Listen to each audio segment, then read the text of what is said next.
continuing the recovery. You can't really tell from the satellite if that's all grass or some algae mixed in there. I haven't gotten a chance to go out there personally in a little while. Go one day, or one image before is the July 4th image, so you can see all the boats enjoying the sandbar on the 4th of July without the discharge of water getting in their way. But there is some local basin runoff coming through here, which I'll show some discharge data for in a second.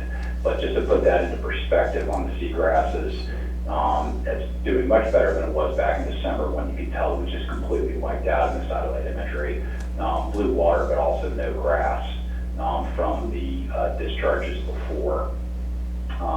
And to put that into perspective, this is what it looked like back in 2007 with the thick seagrasses. And this is what's affecting the manatees. They have no seagrasses up in here anymore to eat. So I think that's it for the seagrasses. Just taking a look here, Caloosahatchee, as I speak, is at 3,100 CFS. It's been at about 3,000 CFS for quite a while. During the daytime, if you come on here, you may see S308 going backwards, so that's what I'm going to show you here in a second.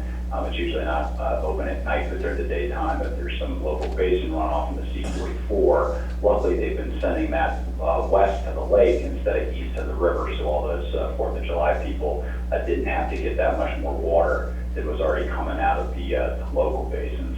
So looking at the C44 basin runoff, this is what I'm talking about. April 22nd was our last little blip of lake water coming out, but our S308 up at the lake has been going into the local basin, but not into the river. And then when we got these rains, here it is going backwards, and this dip down here around July 4th, July 2nd. This is a 19-day period. I added it up from the table below. It's about just shy of 12,000 acre feet. So that's about 25% of what would otherwise be considered local basin runoff. So, by not having to take the C44 basin, it cut our discharges in St. Lucie by about 25%, if not more. So that's a big deal. I think you all probably before this report were talking about, the CC plan, adjustments, and this is part of it. If we can factor in the ability to have the flexibility in the lake to run that C44 basin into the lake instead of into the St. Lucie River during the wet season. So also I just want to point out the Caloosahatchee too, in comparison to us. If you look at this chart in the last 45 days, we've been spared. We've been lucky. We haven't had any discharges from S80, in at least the last 45 days. But if you look at S79, the Caloosahatchee is getting hammered. In the last 45 days, they've had 53 billion with a B, 53 billion gallons of water into the Caloosahatchee River. That's 165,000 acre feet. So to the satellite imagery real quick, in the HAB imagery, the last really good satellite pass was on the 19th, and there was quite a big bloom out there. You can see in the natural, the true color imagery, it's not really showing up bright. So when we're talking about, I think you all may have, talked about the objectives in the CC plan, if we can factor in the algae on the lake as far as flexibility to not discharge when we have a bloom like this out there. We have to figure out the intensity too, because just the size of the bloom is really just part of it, because you can have a big bloom that's not intense. The reality is there's always a bloom there, it's just not intense. It's just a sunlit day when it blooms that much more that you see it, like we did here on the 19th.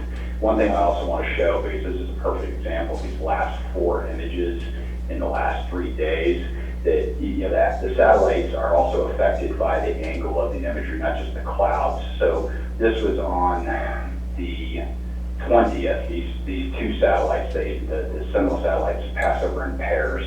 So these 2 came over on the same day. You can tell that this one was directly overhead, a lot of reflection off the lake.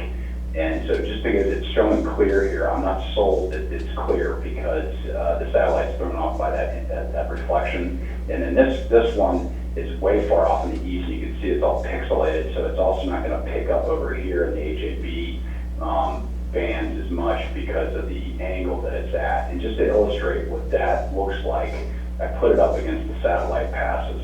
So there's that image, and it shows that the satellite was way out here at 38 degrees. That's why way out here. This one passed right overhead. There's the reflection. Here's our good image. This is a good image day when you're just off the East Coast and you get it overhead, but not in the sunlight reflection. You can see the algae. And then if it's off to the west, it completely misses. And we're in the gap. And so that gap looks like this. This is it on a composite image. Here's the sentinel A going by, with the reflection here always off on the side, and then B's coming by, but then it just completely missed the lake that day. So if anybody ever wants to know a little more about that, that's my info with that. I just got an education. So I think that's my report. All right.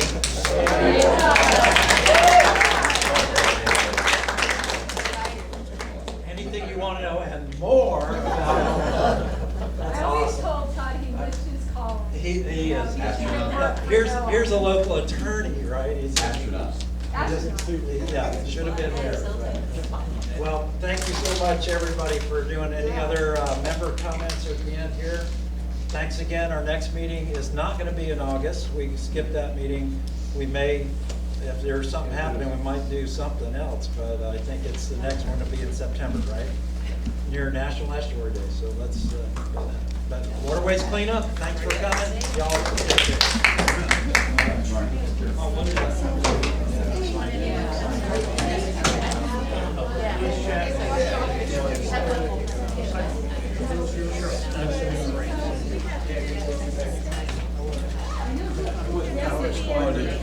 You didn't get Todd's money?